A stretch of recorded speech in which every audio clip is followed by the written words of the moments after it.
Você ouve agora Papo da Sete, o podcast da Sétima Igreja Presbiteriana Independente de Sorocaba.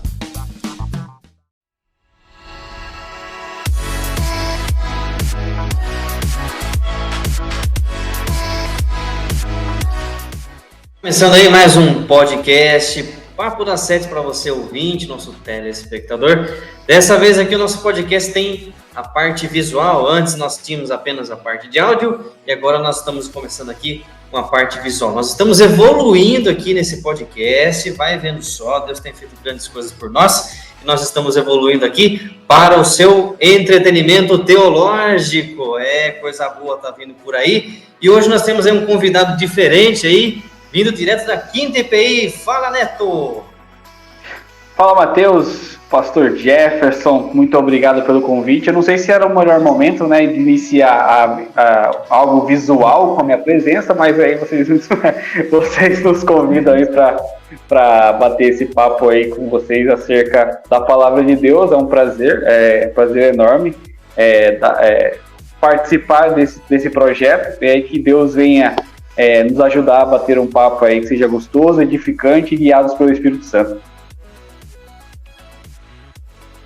Amém! Nós temos aí um outro cara aí, já conhecido de outras bandas, conhecido como o Pastor Jefferson. Quer se apresentar, pastor? Eu agradeço, mais uma oportunidade que Deus está proporcionando para nós de aprendermos juntos sobre a pessoa de Deus, sobre o seu poder, seus atributos, sua infinita misericórdia e o plano salvífico que envolve a nós por graça. Eu fico feliz por estar junto com vocês, meu amigo Matheus, meu amigo Neto, porque eu sei que Deus preparou esse momento para nós. Eu sou então, pastor licenciado Jefferson, aqui da Sétima EPI, e estou aqui para, talvez, contribuir um pouquinho, conversar um pouquinho sobre esse tema, que é bastante oportuno, tá? Demais coisas que talvez a gente possa falar sobre as nossas experiências de contato com o tema, eu acho que no decorrer da conversa a gente vai dialogando. Bacana, então sejam todos bem-vindos, seja bem-vindo Neto, seja bem-vindo Pastor Jefferson, seja bem-vindo você, ouvinte e telespectador aqui do podcast Papo da Sete. Muito bem, nós estamos em fevereiro, mês de carnaval, é o mês aí que o pessoal aí gosta de se divertir e tudo mais, e o pessoal das igrejas vão para os retiros, e daí fica aquela encrenca, o pessoal do mundo, o pessoal que não é, ai meu Deus, e agora? Muito bem, nesse tema de carnaval, que nós pensamos sobre o tema Espírito Santo. E você deve estar pensando assim, o que esses caras estão pensando, né? Carnaval, Espírito Santo, o que tem a ver uma coisa com a outra? Tem tudo a ver, meus amigos e minhas amigas, tem tudo a ver. Porque a questão do Espírito Santo, a pessoa, do Espírito Santo, ela nos faz refletir sobre a vida, a nossa cosmovisão, a forma como nós lidamos com a vida, quem nos guia, quem nos protege, quem nos ilumina em todas as situações da vida, inclusive da nossa alegria, que é uma das propostas do carnaval. Então, a gente tem uma noção de alegria, de diversão, que o Espírito Santo nos molda, nos traz uma nova visão, uma nova forma de enxergar a vida na sua totalidade, e também a questão da cultura, que é muito importante também, dentro da cosmovisão cristã, a gente não coloca isso de lado. Então, o tema é super mega blaster pertinente para este momento. Muito bem. Como a gente vai falar do Espírito Santo, a gente tem que falar isso num sentido mais completo, meus amigos? Então, a primeira pergunta desse podcast aqui é a pergunta mais simples, a mais tranquila de todas de ser respondida. Vamos separar aqui pelo menos umas 2 horas para fazer essa pergunta. É brincadeira. Muito bem. Como nós vamos falar sobre o Espírito Santo, como que a gente pode compreender biblicamente o que é a Trindade? O que é esse negócio, Trindade, dentro das Escrituras?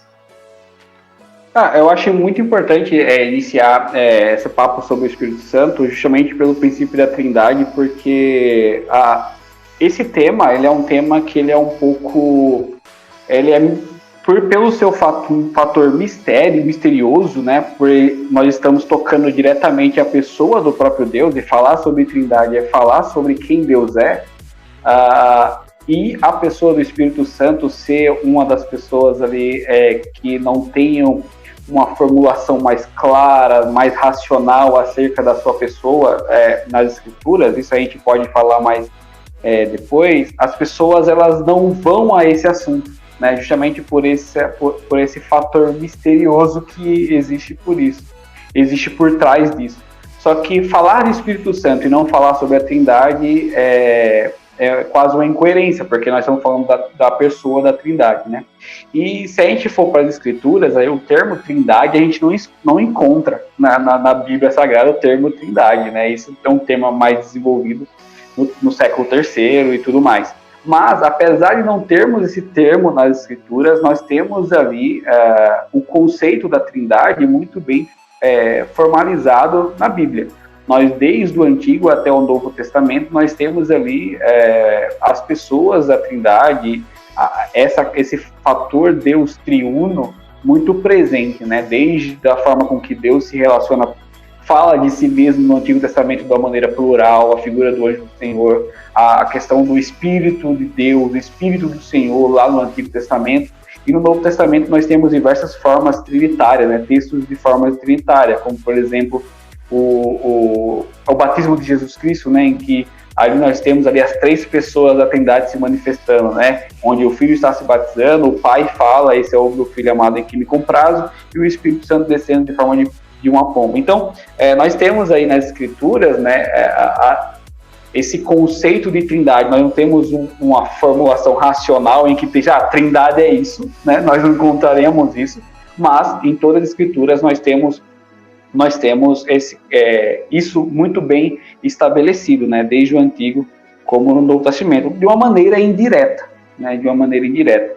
E aí, até para deixar o Jeff falar também um pouco sobre isso, eu gosto de 3 textos bíblicos que falam muito sobre essa maneira de Deus se demonstrar nas suas 3 pessoas, né? E as 3 pessoas sendo Deus. Por que a gente fala o que é Trindade, né? É Deus, um Deus só, dividido que são 3 pessoas distintas, né? Pai, Filho e Espírito Santo. Quando nós temos o Pai, ele é plenamente Deus, o Filho ele é plenamente Deus e o Espírito Santo ele é plenamente Deus. Então são 3 partes. Não são 3 formas de se manifestar, mas são 3 pessoas distintas, mas com a mesma substância divina, porque são plenamente Deus. E aí, pensando nisso, tem 3 textos bíblicos que eu acho muito interessante, e até um exercício para o pessoal aí que está nos ouvindo. É Isaías 6, né? O texto de Isaías 6, que é um texto muito conhecido da igreja, até com a base do nosso culto, né? Da como nós desenvolvemos nosso culto cristão, presbiteriano. João 12, 39 e 41 e Atos dos Apóstolos, capítulo 28, versículo 24 ao 26, porque eles falam do mesmo texto, do fato de Isaías presenciar Deus e Deus falar com Isaías, mas em João nós temos ali falando que o porquê que aqueles povo, os fariseus, eles eram incrédulos a Jesus, porque como disse o profeta Isaías, Deus endureceria o coração do povo. Então nós temos ali um texto que fala sobre Jesus, mas trazendo a figura de Deus. E em Atos nós temos também o escritor Lucas, né, falando por que o povo não acreditava no poder do Espírito Santo.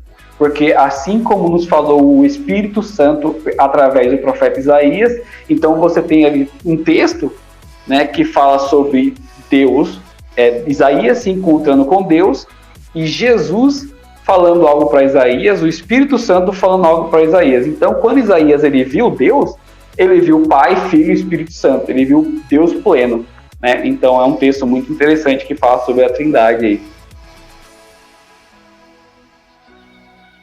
Pastor Jefferson, quer comentar mais alguma coisa em cima do tema? Tem bastante coisa aí. Difícil escolher o que comentar, né? Porque justamente é um tema muito rico. Eu acho que só partindo do que o Neto já dialogou, você não tem nada muito formulado com relação à Trindade em vários números dos livros da Escritura, porque muitos já partem do princípio de que a Trindade ela é algo inquestionável, né? Que essas três pessoas, elas já são todo o plano salvífico, toda a nossa relação com ela só é possível, né? Todo o plano de salvação só é possível com a existência dessas três pessoas e devido ao papel de cada uma delas na nossa vida. Então, você vê reações no Novo Testamento em livros e cartas mais apologéticas, porque são reações à heresia daquele período, né? Você vê tanto ali em 1 João, que tem uma comunicação ali com João 1, então tanto 1 João 1 como João 1, eles vão trabalhar a figura do filho, né? E mostrar a partir de uma realidade de heresias docéticas, né? Do docetismo, que o filho veio em carne e que ao mesmo tempo ele é vida eterna, e ao mesmo tempo ele é anunciado e visto por aquelas pessoas como alguém real que esteve com eles. O que eu percebo é que, salvo esse texto em que essa relação de defesa apologética com as heresias é muito evidente, inclusive o termo falsos profetas e falsos mestres é citado nesse texto constantemente. Em textos como Isaías e outros do Antigo Testamento, que apresentam a figura do Espírito, do Pai e do Filho, não tão evidentemente em algum momento, mas já partem do princípio que há um mistério a mais na pessoa de Deus, que nós não vamos entender realmente em plenitude, mas há um mistério que ele já é inerente ao ser Deus. Há um mistério que é inerente ao ser o Deus de Israel. Porque o Deus de Israel ele se apresenta com várias facetas durante toda a Escritura. Se apresenta como um guerreiro, se apresenta como um rei, se apresenta num sentido sacerdotal, sendo o próprio Deus responsável por elementos de perdão do povo, né? Então, nada vem especificamente do povo, mas tudo vem de Deus, quando relacionado ao perdão.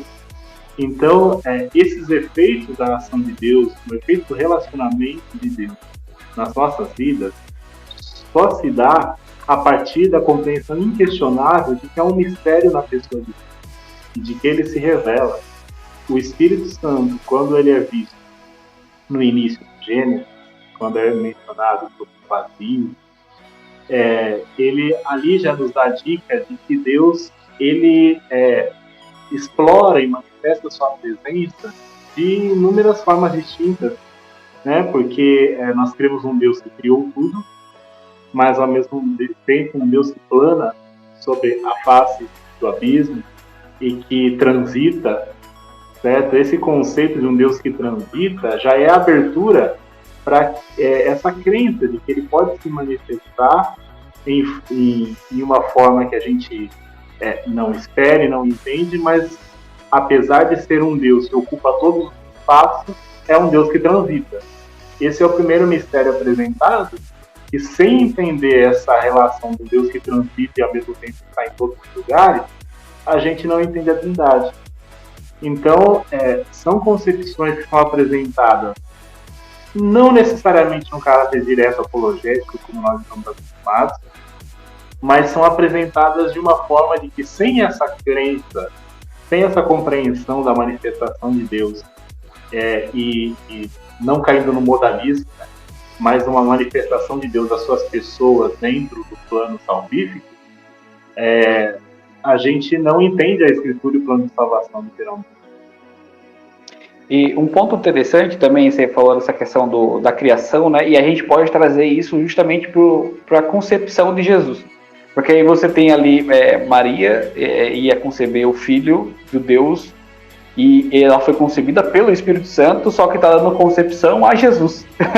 E aí você tem esses papéis muito bem estabelecidos, a gente pode trabalhar o plano de salvação, a gente vai conversar muito sobre isso, porque a pessoa do Espírito Santo é parte fundamental da questão da salvação, da forma com que a gente vive diariamente, né?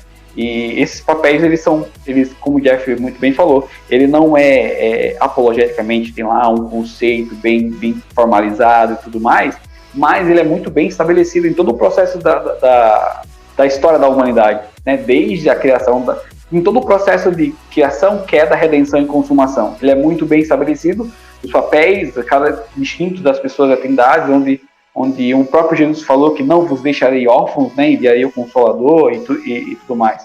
Eu gosto muito eu até separei aqui uma citação do Gregório de Nazianzo, né, acerca dessa questão da Trindade, que eu acho ela fenomenal. Que ele fala o seguinte, ele fala: mal me dou conta do um e sou iluminado pelo esplendor dos três. Mal os distingo e sou levado de volta ao um. Quando penso em qualquer um dos três, penso nele como todo. Meus olhos são preenchidos e a maior parte do que estou pensando me escapa. Quando contemplo os três juntos, vejo apenas uma chama e não posso dividir ou mensurar a luz indivisível. Essa então é minha posição. E aí ele fala, né? Adoramos a Deus Pai, Deus Filho e Deus Espírito Santo. Três pessoas, uma divindade indivisível em honra, glória, substância e reino. Essa é uma definição maravilhosa e que resume tudo isso que a gente falou, né? Que lidar com isso tem muito de mistério, então muito do que a gente vai tentar se encher desse conhecimento acerca de quem Deus é, vai nos escapar. E à medida em que nós nos deparamos com uma das três pessoas, nós deparamos com plenamente a pessoa de Deus, né? Então nós adoramos as pessoas específicas da Trindade, mas quando adoramos ao Deus uno, né? Porque nós cremos num Deus único e eles são indivisíveis em honra, glória, substância e reino. É importante, né? Nós falamos da Trindade para entender o Santo, porque a Escritura ela vai falar durante muitas vezes sobre habitação, né? E como eu tratei, até por isso que eu coloquei aquela introdução sobre o Espírito Santo na face das águas, a criação, porque Jesus ele habitou entre nós, né? Ao mesmo tempo, quando nós vamos falar sobre o Espírito, nós vamos dialogar que o Espírito, nós somos morada do Espírito Santo. Ao mesmo tempo, quando nós vamos dialogar sobre Jesus Cristo, Jesus promete estar conosco em todos os dias. Nós entendemos também que a ceia ela é uma situação, uma ocasião em que nós desfrutamos, usufruímos da presença verdadeira, espiritual de Cristo, conosco, a comunhão plena conosco, Cristo à mesa com os seus filhos, junto com os demais crentes, né, Deus.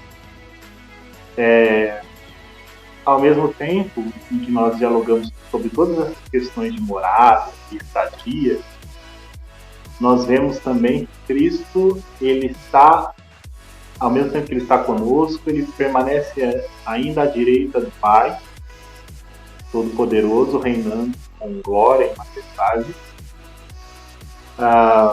Ao mesmo tempo, o Espírito Santo, ele continua fazendo e glorificando ao Deus Pai, e o Filho glorifica o Pai, e o Pai glorifica o Filho, a partir do anúncio do Evangelho, mas a partir também da sua própria existência e ação no mundo. Então, o que nós podemos entender sobre a Trindade pode ser entendido a partir de duas palavras, dois conceitos muito importantes. Primeiro, da presença e da habitação. E segundo, do relacionamento. Certo? Então, essa relação de três pessoas é uma relação que prevê movimento. Certo? Então, quando eu falo de habitação, é isso. Eu me deslocar em favor de algo. Então, um Deus que se desloca, um Deus que vai de encontro, um Deus que se compartilha com a humanidade, e ao mesmo tempo Deus que se relaciona, e que esse relacionamento ele é demonstrado por meio da Trindade. E o ser humano, e nós conseguimos visualizar melhor o relacionamento quando nós vemos ali interlocutores, pessoas em diálogo. É difícil imaginar alguém se relacionando com um Deus relacional sendo uma pessoa falando consigo mesmo. Apesar de ser assim, né? A gente é tão misterioso que Deus é isso. Ele fala consigo mesmo, né? Mas, para nós, enquanto espectadores dessa grande mistério de Deus, é importante que na Escritura, inclusive, haja declarações de uma pessoa da Trindade para com outra, para a gente poder entender. Então, muito do que a gente entende sobre a Trindade vem da declaração do próprio Deus sobre ele mesmo, mas de uma pessoa para outra. Quando a gente observa no batismo de Jesus Cristo, por exemplo, quando nós vemos nas declarações de Jesus sobre o Pai, certo? Sobre a vontade do Pai, sobre a união dele com o Pai e a dependência dele com o Pai enquanto homem aqui conosco. Então, nós entendemos quem é Deus muito a partir, não do que muitas vezes, do que os crentes bíblicos falam sobre Deus. Certo? Inspirados por Deus, eles emitem declarações sobre o próprio Deus, e é Deus falando também.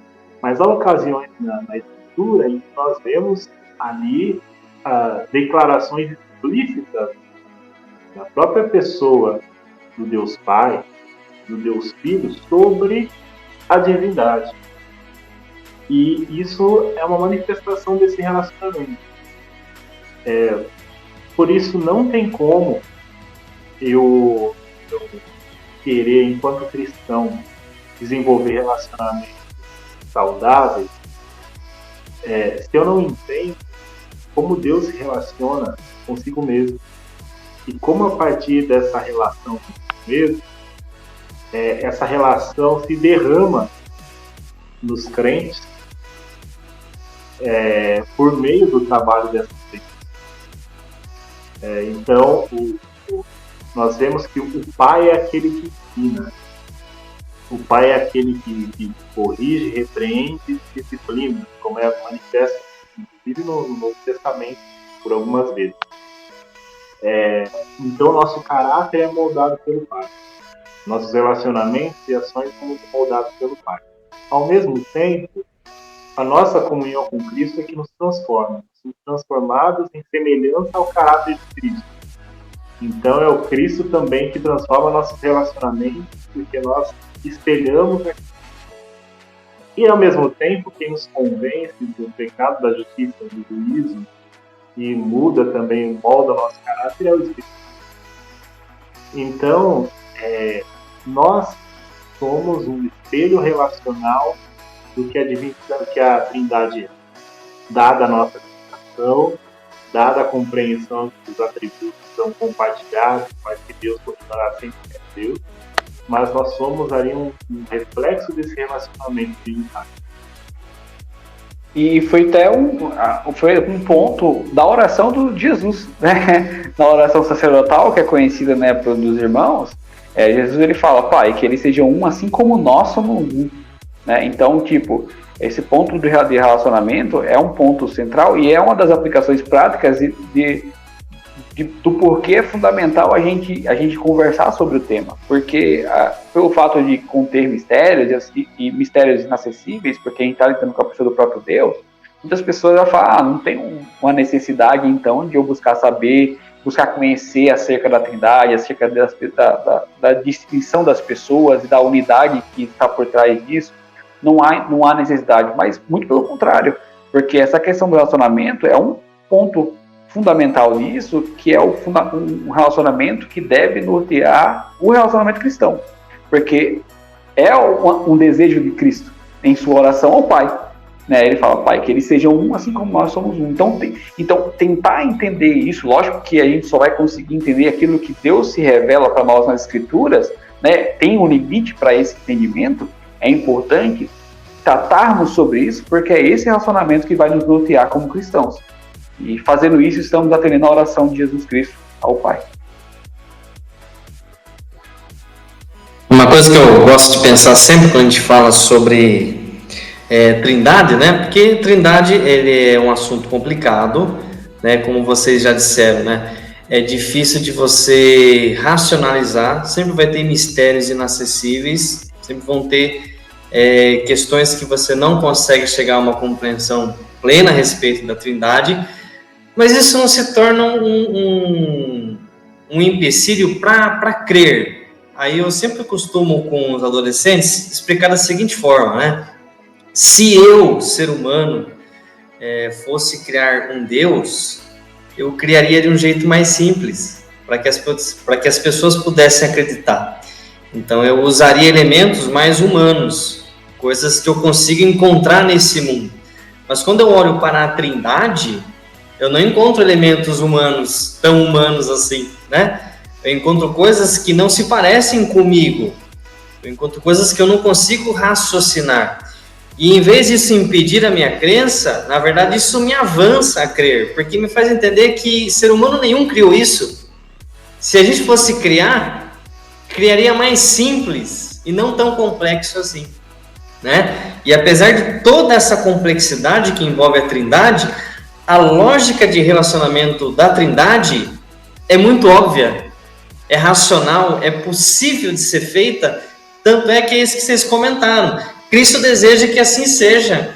O relacionamento da Trindade é para ser vivido entre nós seres humanos, né? Então, o ser de Deus é muito complexo, é inacessível entender quem é Deus, mas é muito fácil de crer, né? É difícil de entender, mas é muito simples de crer, justamente porque difere daquilo que a gente criaria como seres humanos, né? Então, quando a gente busca compreender a Trindade, a gente avança a se maravilhar mais com quem é Deus. É por isso que é importante, né, estudar a Trindade, quem é o Espírito, porque nos ajuda a crer de uma forma mais maravilhada, mais bela, porque tem uma poesia por trás dessa teologia que a gente segue em Cristo Jesus, né? Então tem um aspecto muito bonito a ser observado dentro da Trindade. Bom, ainda falando sobre Trindade, né, aprofundar um pouco mais, os irmãos comentaram, né, a Trindade deixa eu só voltar aqui, a Trindade é um Deus que tem 3 pessoas e que é indivisível. Meu Deus, que coisa difícil de entender pela lógica, mas fácil de se crer com o coração. A gente vai afunilar agora aqui sobre a pessoa do Espírito Santo. Quem é essa pessoa do Espírito Santo, especificamente o Espírito Santo? Qual que é a relação do Espírito Santo com Cristo e com o Pai? E qual é essa relação com a gente? Então, quem é o Espírito? Como ele se relaciona dentro dessa Trindade? E como eles se relacionam com nós, seres humanos? Eu acho que vindo justamente da tentativa de tentar explicar um pouco acerca da Trindade, eu acho que a gente fala quem é o Espírito Santo, ele é plenamente Deus. Né? Quando olhamos para a pessoa do Espírito Santo, estamos contemplando plenamente Pai, Filho e Espírito Santo, plenamente Deus. Então, olhar para o Espírito Santo é olhar para Deus de maneira plena. né? Então ele é uma pessoa da Trindade e que é tratado nas Escrituras como o próprio Deus. A gente pode olhar, por exemplo, o caso famoso de Ananias e Safira, por exemplo, lá, aquele em Atos dos Apóstolos, né, que as pessoas, né, venderam e depositaram as suas vendas aos pés dos apóstolos, e aí eles aí tentaram dar vamos separar uma parte aqui, vamos dizer que a gente vendeu por tanto, para, né, a gente ficar com um valor guardado, enfim. E aí o que Pedro falou para ele, né? Porém, mentistes ao próprio Deus, mentistes ao Espírito Santo, mentistes a Deus, né? E por isso eles fatalmente ali foram penalizados por isso. Então, tipo, nós temos diversos textos que falam da pessoa do Espírito Santo como o próprio Deus, vindo da Trindade. Quando contemplamos Deus plenamente através da pessoa do Espírito Santo. E esse fator relacional, né, que a gente está justamente falando acerca disso, é que quando eles se relacionam de uma maneira misteriosa, né, esse relacionamento, essa interpretação mútua e perfeita que existe nas pessoas da Trindade, né, quando o próprio Cristo, quando fala, vocês pedem para ver o Pai, eu estou estando tanto tempo convosco, quem vê a mim vê ao Pai. Da mesma forma, isso é a pessoa do Espírito Santo, né, quando o vemos Pai e Filho. Então, mas ele tem um papel fundamental no processo, nesse plano, né, e dando a ele essa pessoalidade, né, ele tem um papel, ele tem uma função, ele tem, né, e se relaciona com Cristo e Deus e conosco justamente no fato de aplicar esse plano em nossas vidas. Então, esse papel pessoal dele tem na aplicação desse plano maravilhoso e misterioso, por muitas vezes misterioso, a nós. Então, nós somos tocados e somos envolvidos nesse relacionamento através da pessoa do Espírito Santo, né? Então, nesse sentido. E tem esse relacionamento, essa habitação plena e perfeita entre as pessoas da Trindade, mas também tem sua atuação no plano de salvação, né? Que o Espírito Santo ele aplica a nós, isso que foi planejado pelo Pai e executado pelo Filho.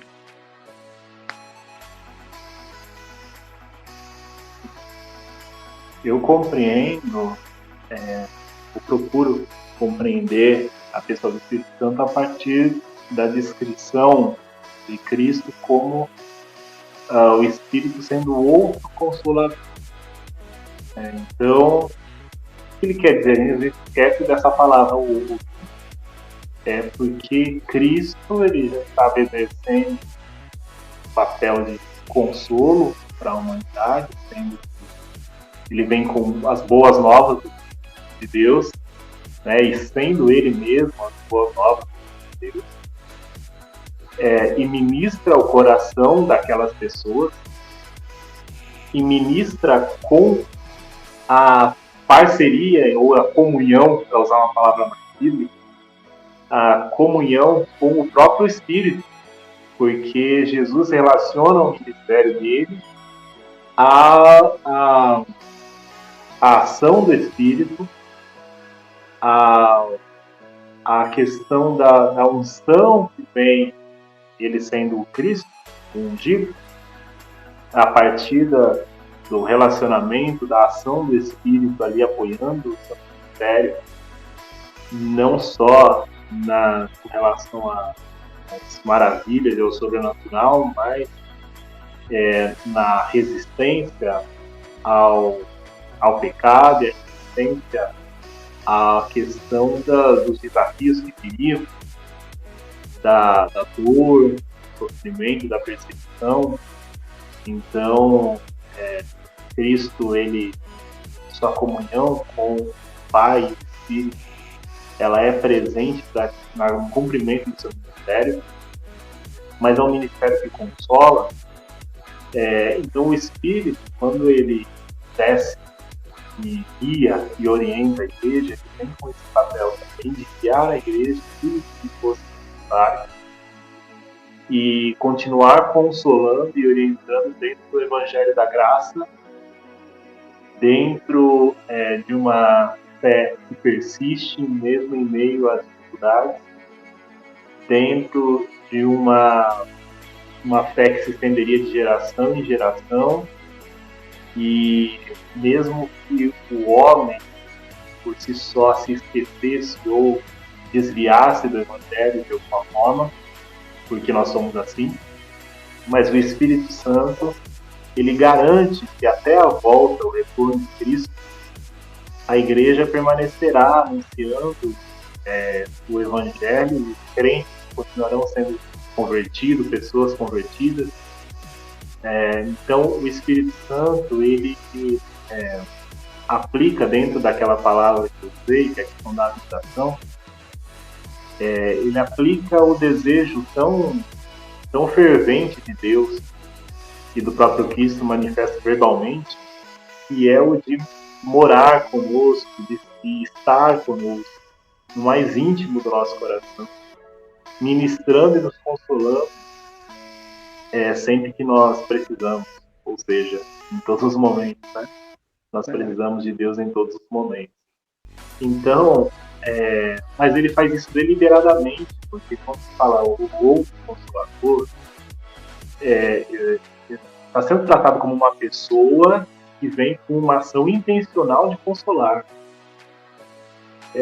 E essa ação intencional evita que nós vinculemos a imagem do Espírito Santo a uma força ativa apenas, né, como é escrito em algumas expressões religiosas, que às vezes denominam igreja, como uma força, que o Espírito Santo não é apenas uma força, uma energia vinda de Deus, mas é o próprio Deus habitando e reforçando o seu desejo de ter comunhão com a humanidade. Então, é uma declaração de comunhão, uma declaração de amor. A gente estava falando, né, que não é possível você explicar de uma forma racional a Trindade, porque justamente, né, o que nós sabemos da Trindade, conhecemos da Trindade, nós só sabemos por causa da própria Trindade, por causa do próprio Espírito. É Ele quem nos dá esse conhecimento. Nós poderíamos ler as Escrituras e não entender nada.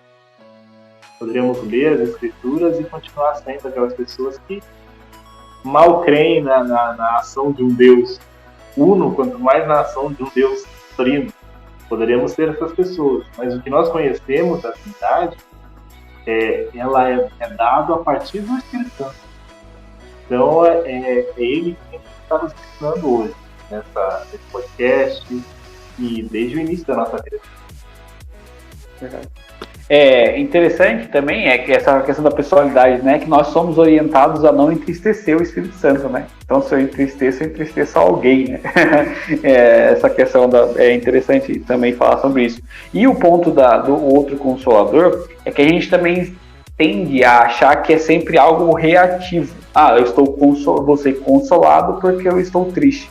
Mas o contexto ali que Cristo fala justamente dessa questão de não deixar os discípulos órfãos e que enviaria algum outro consolador, não na questão reativa, eles vão estar tristes e o Espírito Santo vem os consolar, mas os dar forças para poder continuar e perseverar. Então, é uma questão ativa. Então, essa questão do consolo não é só quando nós estarmos tristes e cabisbaixos que o Espírito Santo vem e nos ajuda, mas ele age em nós de maneira ativa, nos dá forças para vencermos as batalhas diárias, né, que nós temos como cristãos.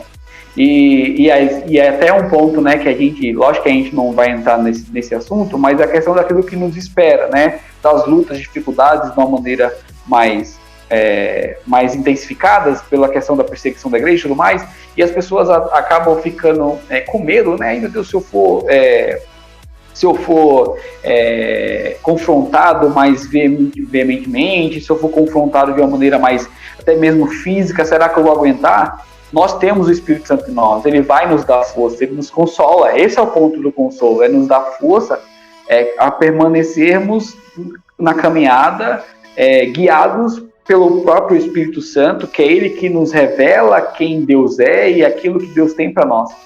Né? Então é esse o papel em que Cristo ele nos prometeu e cumpre no seu primeiro derramamento do Espírito Santo em Pentecostes, em que é essa ação que não é reativa, não vai só agir em nós quando nós estivermos tristes e cabisbaixos, que ele vai nos consolar, mas Ele nos vai dar as forças e capacitar a continuarmos nessa caminhada rumo à eternidade.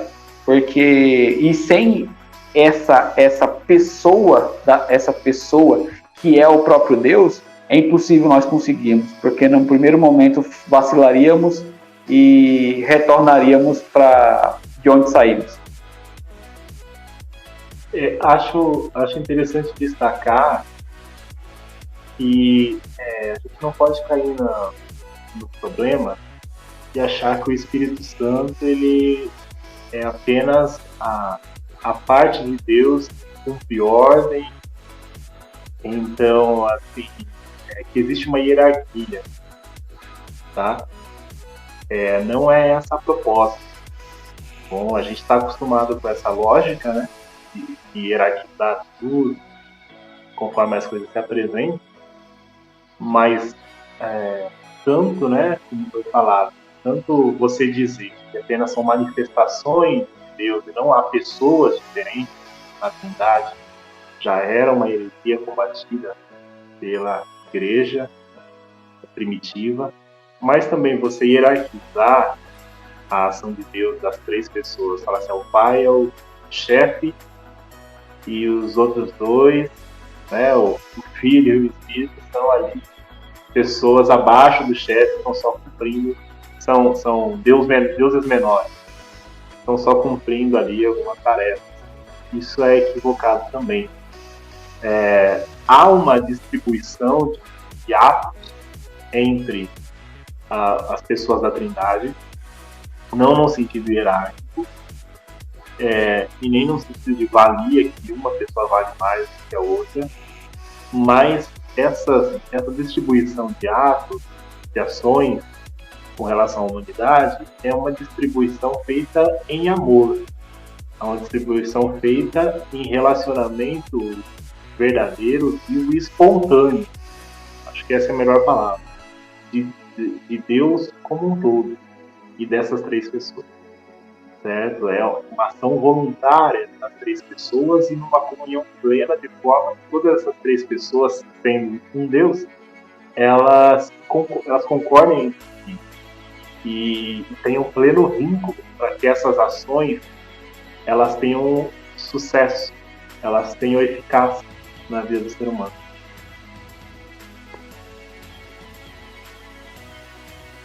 Interessante pensar, né?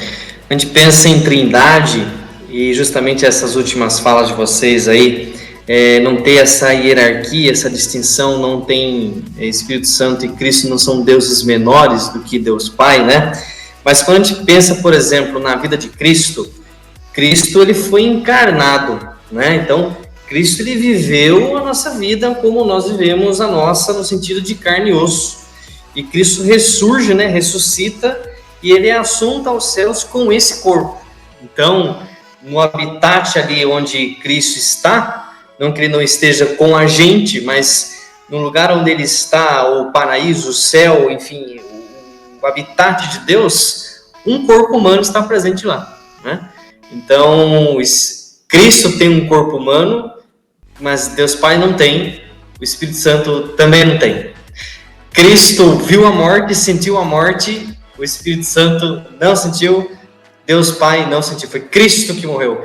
Mas isso não faz Cristo melhor do que os outros, nem melhor, né? Então é interessante pensar como que essa relação da Trindade, ela não é competitiva entre si, né? Diferente da gente, ser humano, que gosta de competir. Então essa divisão de tarefas é muito bonita nesse sentido também. E uma das coisas que o Neto comentou, o Espírito Santo ele executa, né, essa obra da salvação no nosso coração, nos auxilia em todas as coisas. E aqui eu gostaria de levantar uma bolinha, queria que vocês discutissem o seguinte sentido. Os cristãos, quando começam a sua vida cristã e tudo mais, às vezes tem um pouco de dificuldade de lidar com as suas fraquezas, enfim, luta dos seus pecados, etc. e tal. E às vezes acontecem dois extremos. O Neto comentou aí que o Espírito Santo não é reativo, né? É ativo, e nós também temos um papel ativo nesse processo.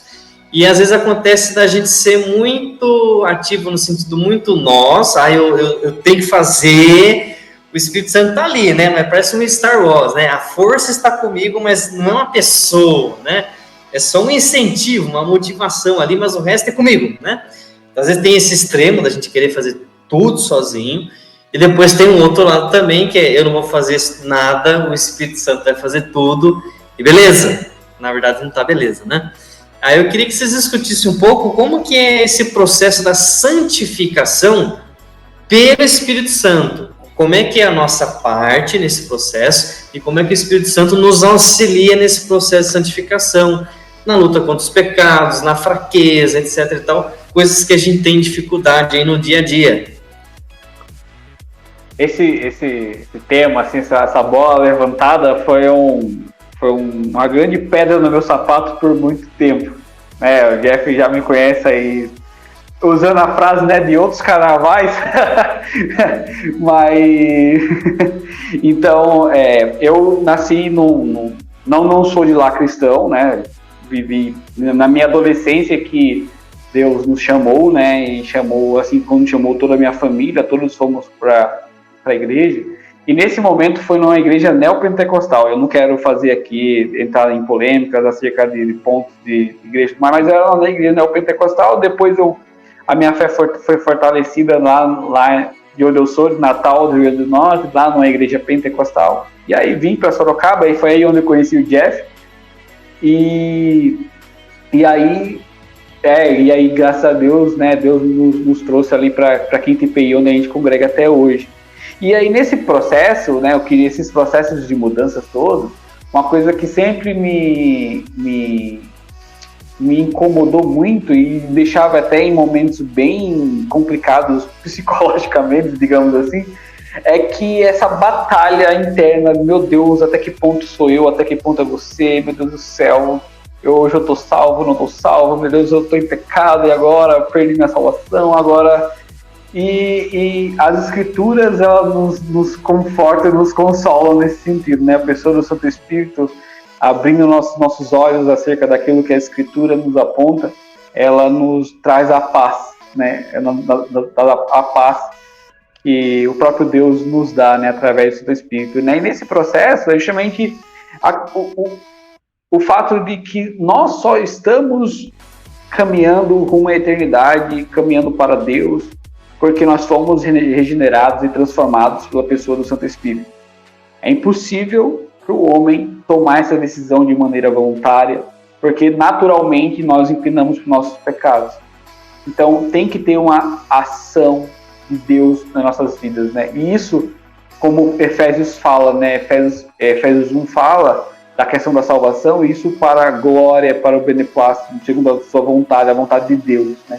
Deus, ele age, aplica em nós, na pessoa do Santo Espírito, nos regenera, nos transforma, nos coloca, nos converte, é Ele que nos converte. E aí existe a questão da nossa responsabilidade nesse papel, porque Cristo, ele fala, né, como nós conheceremos a árvore? Através dos frutos, né? E aí vem o meu papel de mostrar de um processo que é interno, algo externo, mostrar para as pessoas que estão à nossa volta que os frutos desse processo de transformação que é interno, ele deve ser testificado a outras pessoas, né? E até um parêntese acerca da questão do Espírito Santo, é que as pessoas acham que uma vida no Espírito,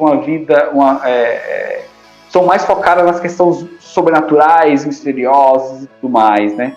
Mas o que Deus, ele requer de nós, de cada um dos cristãos, é justamente a questão do fruto do Espírito. Porque se a gente for olhar, a gente tem a questão dos dons espirituais e do fruto do Espírito, né? E Paulo está aí nas cartas que ele escreve para a igreja. E aí, a questão dos dons espirituais é que Deus, ele reparte na igreja para a edificação da própria igreja. Eu não quero entrar no mérito da questão da continuidade dos dons e tudo mais, é um papo que pode ser para outro momento, mas a questão dos dons que é tratado nas Escrituras é repartido pelo corpo para a edificação da própria igreja. E a questão do fruto espiritual é que o dever de todo cristão viver no Espírito.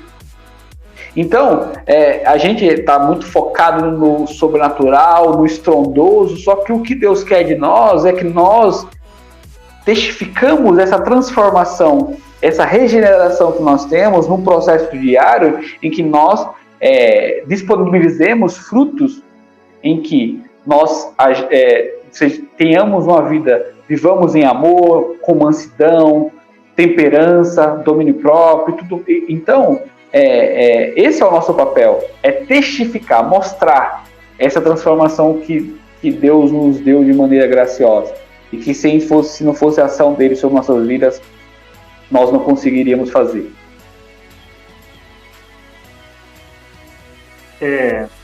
Com relação, muito bom o Neto mencionar sobre a questão do fruto do Espírito, e tem aí até um diálogo, expectativa de alguns autores, de em algumas traduções mais recentes, substituir a palavra fruto do Espírito como resultado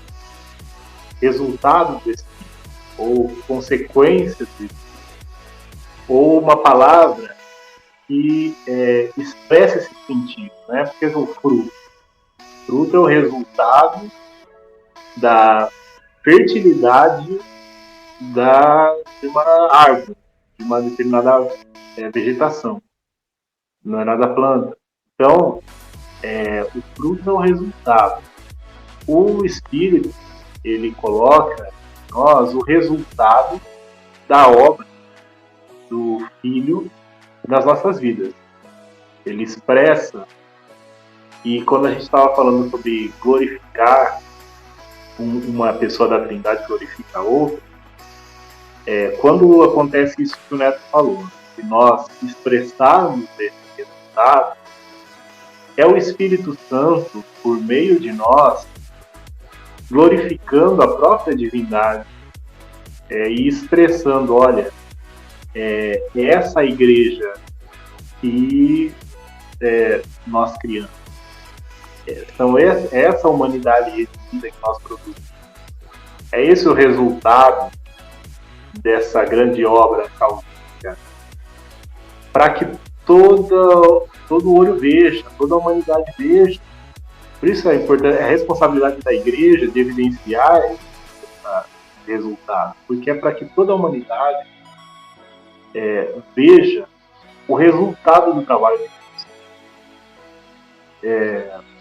Então o Espírito Santo ele faz uma obra que ela é totalmente vinculada ao anúncio do Evangelho, porque espera-se que quem anuncia o Evangelho viva o Evangelho de uma maneira encarnada, de uma maneira real. E tinha mencionado no início desse primeiro irmão, que expressa isso, né? Fala que Jesus Cristo ele encarnou de uma forma real, a ponto de todos apalparem, tocarem Jesus Cristo, e por isso nós precisamos andar na luz, ou andar em comunhão com Cristo, expressando essa anunciação, esse anúncio de uma forma real. E então essa forma real que nós expressamos no anúncio do Evangelho, essa forma encarnada, ela se dá pelo trabalho do Espírito Santo nas nossas vidas. O importante destacar também que quando se fala que tem uma compreensão errada, quando se diz que o Espírito Santo ele nos convence do pecado, da justiça e do juízo, e não se para pensar no que é a questão da justiça que é mencionada. Então, muitas vezes, você vai falar que o Espírito Santo nos mostra a justiça de Deus. Às vezes vai falar assim, nossa, por causa do Espírito Santo eu entendo que Deus se ira, eu entendo que Deus pune, que é a justiça de Deus, que Deus pune pelos pecados, que Deus não concorda com os pecados, olha, que Deus é justo, que Deus não se deixa escarnecer. Tudo isso a gente pode compreender como sendo, olha, agora eu entendo a justiça de Deus, entendo que ele age assim e age assado. Só que quando nós lemos em Romanos nos responde o que ou quem é a justiça de Deus. Porque a justiça de Deus é o próprio Cristo. Então, o Espírito Santo, ele nos molde, nos apresenta o caráter de Cristo, assim nos transformando e nos tornando a semelhança dele. Certo? Então, o Espírito Santo me convence que a minha identidade ela só se firma e o meu caráter só se firma em Cristo Jesus. E assim, a gente entra num ponto que é soberania e responsabilidade humana, soberania de Deus e responsabilidade humana. Né? As pessoas elas tendem a ir só por um caminho. Ah, não, né? Não tenho participação nenhuma, então Deus faz tudo, eu não faço nada, vou cruzar meus braços e só ser deixar Deus fazer tudo. Ou então, não, eu faço tudo e não é nada, Deus é igual o Matheus falou, né? Que a força esteja com vocês, mas eu sou o cara que tem que fazer. E, cara, a Bíblia, ela nos apresenta um equilíbrio e que as coisas, elas convergem para o mesmo caminho, né? E que é muito simples a gente testificar, porque com as nossas vidas a gente testifica que nós recebemos algo, uma dádiva de Deus. E tá, eu recebi essa dádiva, o que eu faço com isso? Nada? Cruzo meus braços? Não, pelo contrário, essa dádiva, ela me impulsiona a fazer alguma coisa. Quando a gente cito novamente Isaías 6, né? Isaías, ele viu Deus, até que ele fala, ai de mim que sou homem de lábios impuros e habito no meio de homens de impuros lábios. Naquele momento pega uma brasa lá do altar e tocou nos seus lábios, curando justamente esse lábio impuro. E aí, no momento em que é questionado quem há de ir por nós, qual foi o impulso de Isaías? Eis-me aqui e envia-me a mim. Mas peraí, você acabou de dizer que nem deveria estar ali? Por quê? Porque ele foi tratado. E assim, isso é algo natural. Talvez a gente quer racionalizar algo que seja natural a nós. O cristão, que ele é transformado pelo Espírito Santo de Deus, ele é impulsionado a frutificar, a gerar frutos. Porque senão ele é cortado e lançado fora, ele não é cristão. Então, é um equilíbrio que é necessário a gente conversar, e a pessoa do Espírito Santo ela é fundamental nesse processo, porque sem ele, nós não somos direcionados a Deus. E sem ele, nós não somos nutridos, mas nutridos mediante a palavra, porque é ele que inspirou, é ele que nos ensina, e é ele que nos ajuda a compreensão da justiça, foi o que o Jeff acabou de falar, porque é ele que nos orienta. Mas e qual é o meu papel nesse processo? É ler a palavra. Eu tenho que ler a palavra para que a palavra ela fale comigo. Eu tenho que vir ao culto, eu tenho que ouvir a palavra do pastor, eu tenho que vir à escola dominical porque vai ser conversado sobre a palavra, eu tenho que estar envolvido pela palavra, porque a palavra ela vai nos transformar. Então, é um equilíbrio necessário que a gente tem que ter do nosso papel, da nossa responsabilidade em algo que é soberanamente feito por Deus e que é algo natural a nós. Então, as pessoas que recebem a Deus, elas naturalmente são impulsionadas a fazer algo. Porque, lógico, a gente recebe uma dádiva, o que a gente faz com essa dádiva que a gente recebeu? Enterra? Não deve ser esse o caminho que a gente deve fazer. A gente deve frutificar. E as pessoas, se tratando da pessoa do Espírito, as pessoas às vezes estão mais preocupadas a questão dos dons, do algo sobrenatural, algo estrondoso, algo que não é comum, mas Deus está muito mais preocupado com o natural, que é a nossa vida diária, é aquilo que eu faço, aquilo que eu testifico. Será que quando as pessoas olham para mim, as pessoas veem Cristo? Deveriam ver. E eu só consigo que essas pessoas elas vejam Cristo se eu tenho o Espírito Santo em mim. Porque quando as pessoas veem o Espírito Santo, veem a Cristo, veem a Deus Pai. Porque a mesma coisa, a gente volta para a mesma questão, né? Jesus pergunta para os discípulos, vocês querem ver o Pai estando tanto tempo comigo? Quem vê a mim, vê o Pai. Então, se as pessoas que precisam ver a Cristo, elas veem a Cristo através da igreja. Será que e isso só acontece quando o Espírito Santo habita no meio da igreja, né? E isso nós não conseguiríamos. E aí a questão do equilíbrio que nós temos que ter e que a Escritura ela nos apresenta sobre isso.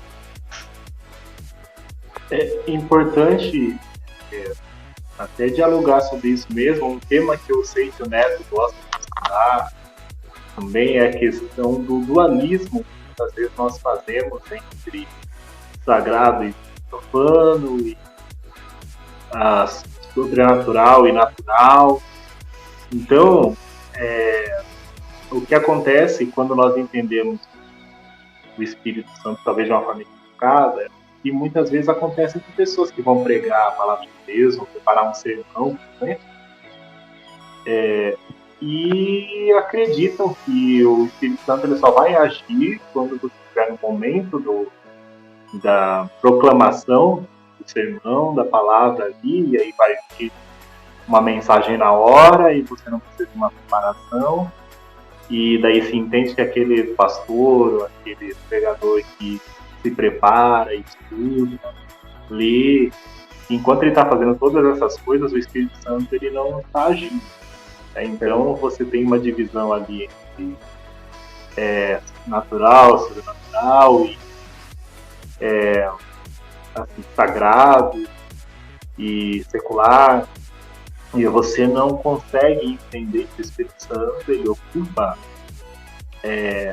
todas as partes da vida do cristão na sua rotina, e que só essa ação ela já une natural e sobrenatural, porque ao mesmo tempo em que nós estamos fazendo coisas que aparentemente são naturais, mas a ação do Espírito no nosso coração, na nossa mente, durante essas tarefas diárias, no nosso trabalho,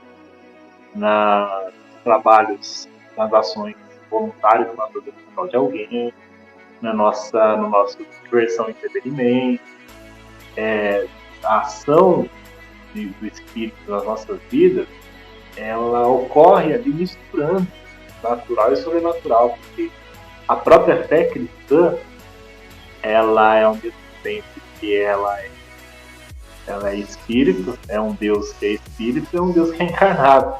Então são coisas que não se distinguem então fortemente.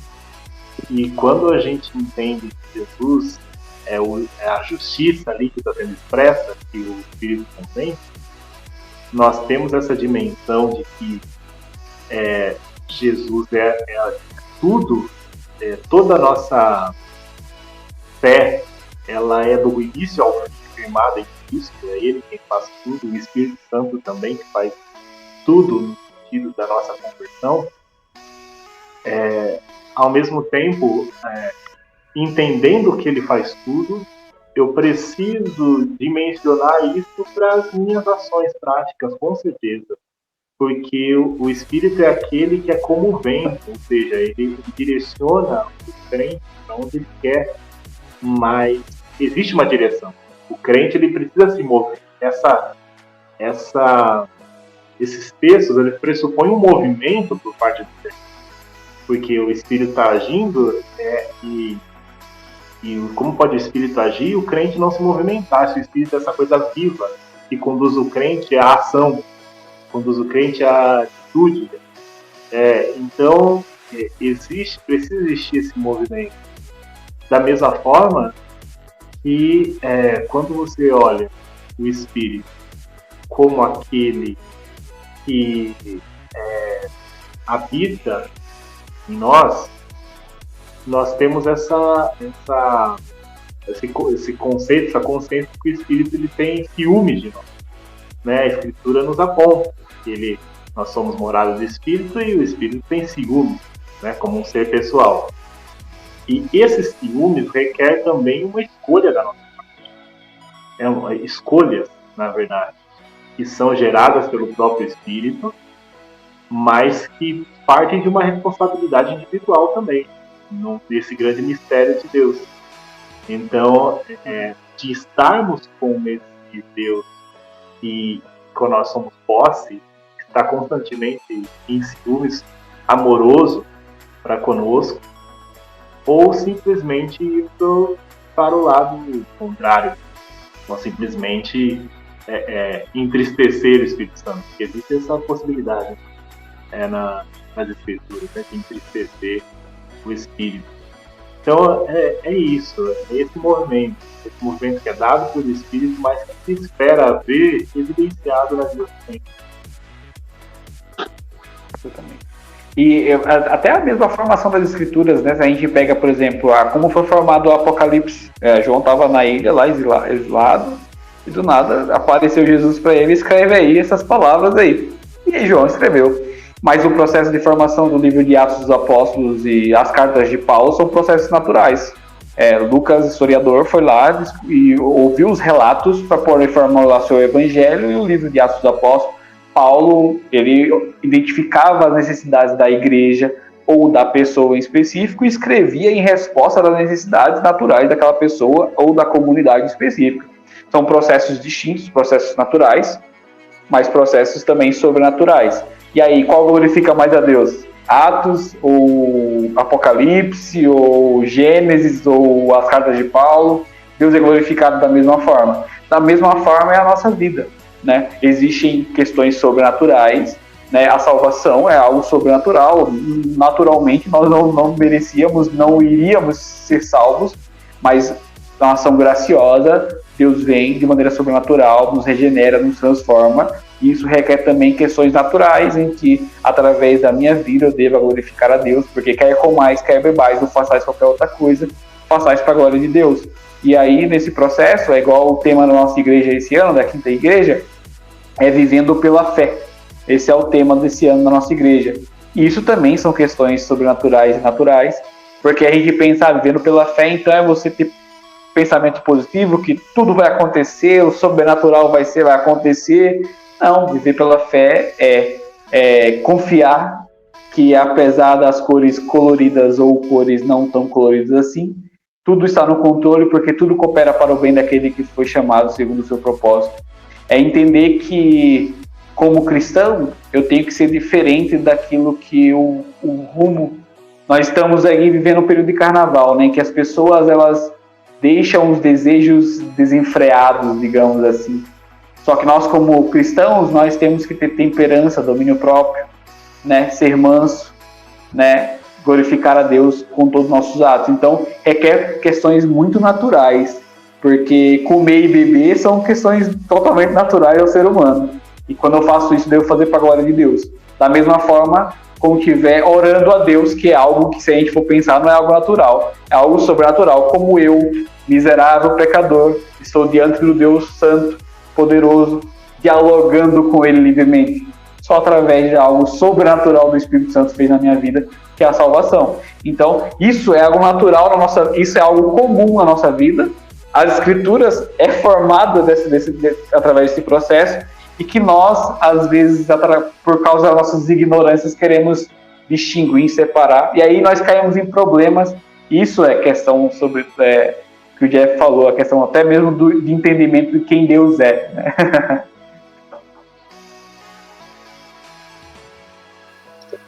Pensando em algumas coisas aqui para a gente fazer o encerramento, né, do nosso podcast aqui sobre o tema Espírito Santo. Muitas vezes aqui, quando a gente vai fazer alguma aula de escola dominical, ou então conversas, né, com crentes de várias idades, mas principalmente com gente que já tem uma vida de igreja já significativa, às vezes aparece alguns casos do tipo assim, quando eu vou orar, eu oro para o Espírito Santo, em que parte eu coloco o Espírito Santo na oração, né? Ou então eu preciso fazer alguma coisa no dia a dia, eu vou orar para quem? Dependendo do problema, quem eu procuro? É Cristo, é Espírito Santo, uma vaga no estacionamento, com quem que eu falo, né? Então, muitas vezes fica parecendo que o Espírito Santo é uma coisa muito vaga na vida dos crentes, assim, não no geral, mas na vida de alguns cristãos que já têm uma vida significativa, né, como cristãos, mas que ainda não tem uma compreensão sobre o Espírito Santo de fato. E isso faz pensar que no dia a dia a compreensão de quem que é o Espírito Santo na vida dessa pessoa é muito, muito fluida, muito vaga. E daí a pergunta que eu tenho para vocês é uma questão de opinião mesmo, né? Vocês aí como lideranças, né, nas igrejas, o que vocês têm percebido, por onde vocês têm passado, qual que é a opinião de vocês, por que o Espírito Santo é uma pessoa, entre aspas, esquecida na mentalidade das pessoas e no coração de muitos crentes? Como é que as pessoas acabam se esquecendo da pessoa do Espírito Santo e como que elas conseguem viver a vida cristã sem essa compreensão? O que acontece, né? Quais são as consequências e tudo mais? Eu penso assim que, de maneira geral, eu acho que a pessoa do Espírito Santo, como você pontuou, ela acaba sendo um pouco esquecida, né, entre os cristãos. Eu acho que às vezes muito porque nós nos entregamos à nossa natureza. E às vezes nós tendemos através dos nossos atos e escolhas, a gente entristece a ele. E aí, igual a gente estava conversando hoje na escola dominical, né? Os discípulos de Emaús, né, estavam caminhando indo para Emaús, né? E aí Jesus estava ali o tempo com eles, né? E eles só se deram conta lá quando Jesus partiu o pão e abençoou, né? E a nossa vida, né? A gente tem uma vida hoje ainda mais tão corrida, né? E às vezes a gente esquece que o Espírito Santo está conosco todos os dias, todos os momentos. Às vezes a gente se entrega à nossa natureza, às nossas preocupações, aquilo que nos corrói, né, diariamente, e esquece de que Deus está conosco, né? E como qualquer outro tipo de relacionamento, o relacionamento ele deve ser alimentado, né? Deve ser cuidado. E às vezes nós falhamos nesse sentido. É um dos motivos assim que eu penso acerca desse problema, né? Desse problema que foi levantado. Outro ponto também, até para o Jeff poder complementar e dizer o que ele pensa, é que a gente tem justamente a questão da complexidade, né? De tentar entender alguns pontos, eles acabam limitando o desejo das pessoas e ir atrás desses pontos. Porque pensa que a gente, como cristão, a gente não pode ter dúvidas, questionamentos ou algo do tipo. Mas pelo contrário, né? A fé que não questiona não é fé, é fanatismo. Então, se deparar com essas questões complexas também é importante para nós, porque as dúvidas, elas nos enriquecem também. Porque justamente quando a gente tenta sanar as dúvidas, é que nós aprendemos. Então, são duas questões assim que eu acho importantes nesse esquecimento aí da pessoa do Espírito Santo. O que eu gostaria de citar, primeiro, é que esse esquecer o Espírito Santo já é algo muito previsível se tratando de ser humano. O natural, infelizmente, devido ao pecado, é que a gente esqueça. Por qual motivo? Porque é assombrosa a ideia para o ser humano de viver diante de Deus, de ter um Deus que está o tempo todo olhando e com você. Para todos nós seria muito mais assim, tranquilo, mesmo sendo crente, né, entender que Deus, em alguns momentos, a gente pode fechar a portinha da nossa casa, etc., e a gente pode ter algumas atitudes e ele não vê. E ele não tem uma opinião sobre isso. e ele não tem uma fala sobre isso. Então, essa vida coram-Deus, essa vida diante de Deus, para o ser humano é assombrosa, é algo que a gente repele, é o coração pecaminoso do homem que repele. Então é mais fácil criar a falsa ilusão de que o Espírito Santo não está lá. E é por isso que a gente esquece. Porque é mais fácil quando a gente toma uma atitude qualquer que a gente queira, deliberada, a gente entender que a gente está no controle e ninguém tem mais nada a ver com isso. Então que a gente está sozinho e é isso. Esse medo faz com que a gente esquece, e até, né, dentro da psicologia, o que acontece, né? A psicologia acredita que nós temos memórias traumáticas, e essas memórias as memórias que são legais, a gente lembra e conversa. Eu converso com o Neto, eu converso com você, Matheus, sobre as minhas lembranças legais, etc. Mas as coisas que são traumáticas, conflituosas para mim, minha mente, minha psique dá um jeito de deixar guardado lá. E aí você só vai acessar isso, sei lá, com terapia, sei lá. Mas você essas lembranças dolorosas ficam reprimidas. Por quê? Porque o ser humano foge do confronto. E quando se trata de uma questão mais espiritual, bíblica, de fé, de presença da ação de Deus devido ao pecado, nós também repelimos essa consciência de que Deus é conosco. Por uma acomodação do nosso caráter, a gente faz isso. E além disso, o que me vem na cabeça numa questão mais macro é a ausência da pregação e do ensino sobre o Espírito, no geral, para os primeiro, em alguns aspectos da igreja, se frisa tanto os dons do Espírito que se esquece do Espírito em si. Você tem ali ensinos que vão ficar, sei lá, revistas de escola bíblica que vão ficar 3 meses, 4 meses falando sobre os dons espirituais, mas para uma realidade local de igreja que mal sabe quem é o Espírito Santo. Então, você usa esses conhecimentos, você sabe que tem o Espírito Santo, mas você usa ele como um instrumento, uma ferramenta que você recorre quando você precisa de alguma coisa. Certo? Quando você precisa de uma revelação ou uma ação mais pontual, você vai lá e recorre ao Espírito, beleza? Quando chega na sua vida rotineira, você esquece, depois você procura outra vez quando você precisa de alguma outra coisa.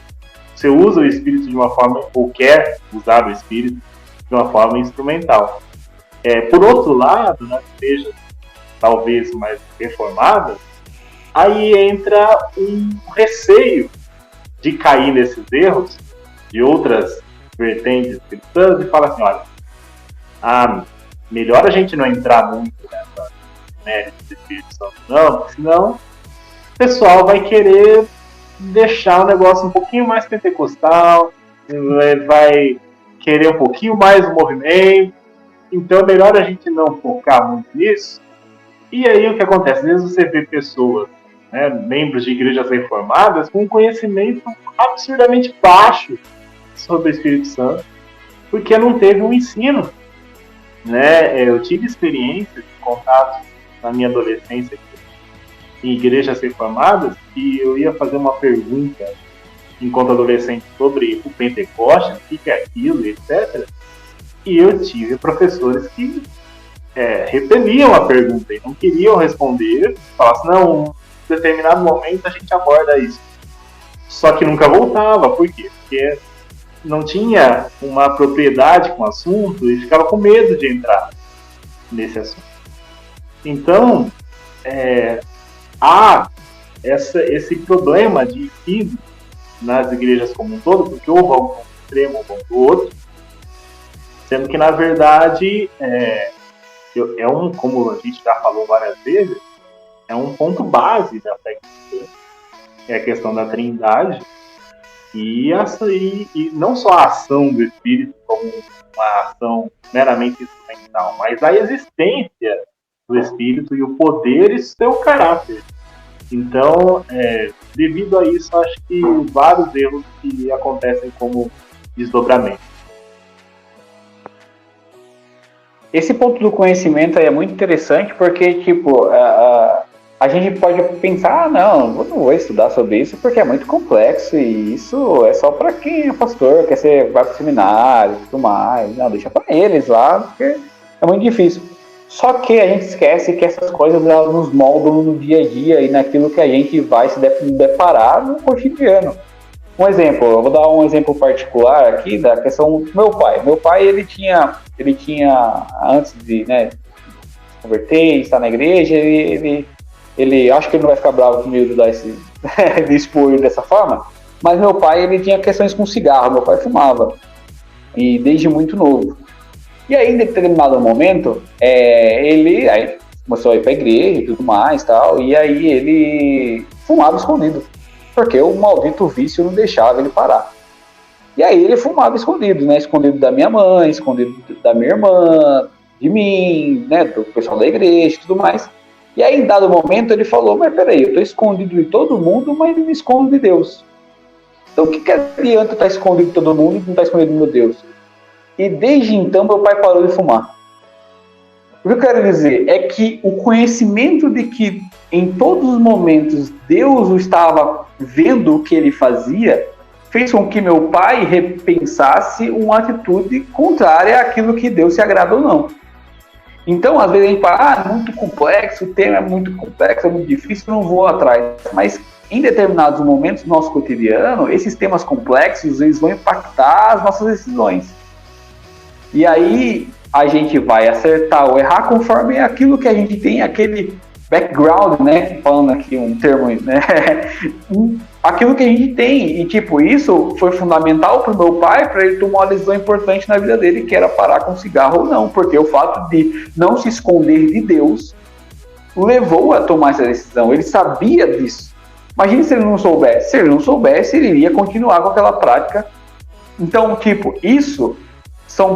essa questão do ensinamento é fundamental porque isso vai influenciar diretamente o nosso dia a dia. E às vezes a gente, por receio, esse ponto aí, um ponto também interessante é a questão de, não, nós somos reformados, não vamos nos deparar com esses assuntos, porque a gente pode correr o risco de trazer fogo estranho aqui nas nossas igrejas mais frias, né, digamos assim.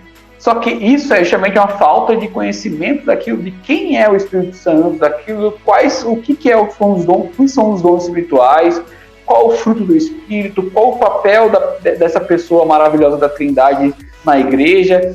Se a gente tiver esses conceitos muito bem estabelecidos, muito bem pregados nas nossas igrejas, nós não teremos problemas.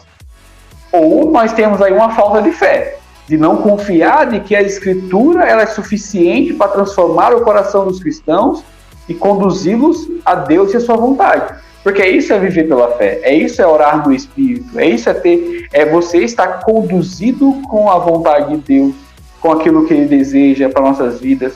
Então, ou nós temos um problema de ensino nas igrejas, ou nós temos um problema de convicção nas Escrituras. E não entendemos que ela é suficiente para transformar a nossa vida. Então, essa questão do conhecimento é fundamental porque ela vai fazer nos tornar saudável. Isso como cristão pessoal, como comunidade.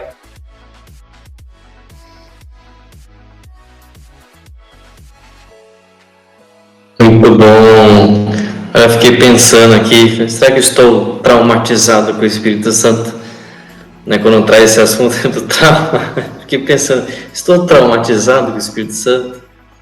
A gente tem que se traumatizar com os nossos erros, né? E encarar o Espírito Santo como nosso consolador, né? Trazer a lembrança disso. E esse ponto que o Neto trouxe é muito interessante, faz muito sentido.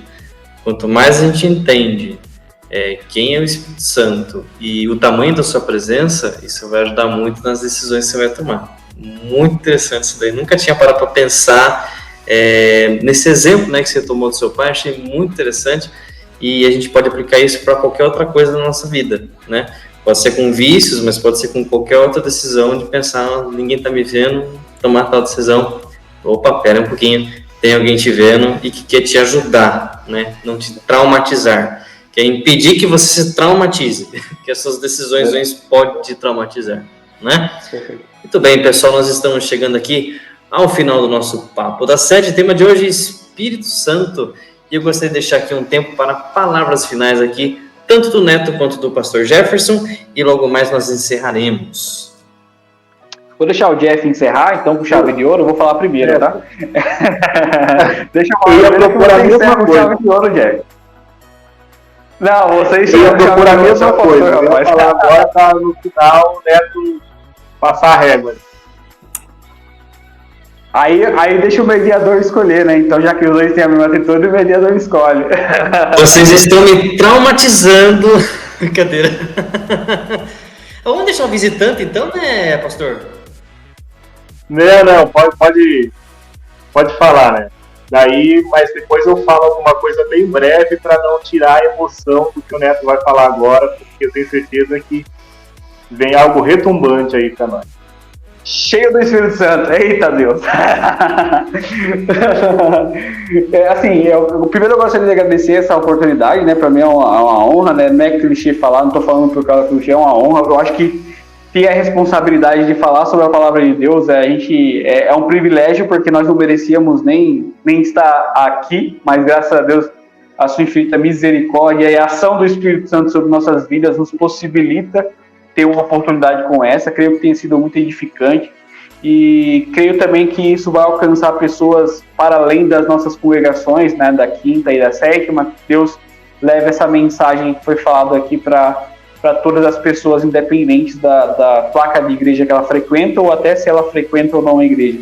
E para essas pessoas eu gostaria de dizer que o Espírito Santo é algo fundamental para a vida dela e para as nossas vidas aqui, para o Mateus, o Jeff e para mim, porque sem ele nós não somos conduzidos para a presença de Deus Pai, e sem o Espírito Santo isso testifica que nós não pertencemos a ele. Termos o Espírito Santo nos testifica, porque a própria diz que o Espírito Santo é o selo, né? É o selo daquele que nós pertencemos. Então, que você busque ser cheio do Espírito Santo da maneira bíblica, né? E a Bíblia ela nos ensina a vivermos no Espírito, e assim, quando nós vivemos no Espírito, nós glorificamos a Ele, a Deus, porque Ele é o único digno de toda honra, toda glória, todo louvor. Então, que Deus nos abençoe e nos ajude a vivermos no Espírito. Amém. E da minha parte, eu queria agradecer por esse espaço, pela presença do presbítero Francisco Neto. Desde pequeno. Francisco Neto, né? Desde pequeno. E está aí também no caminho aí para o seminário. Tem aí esse desejo no seu coração, que Deus te abençoe nessa caminhada.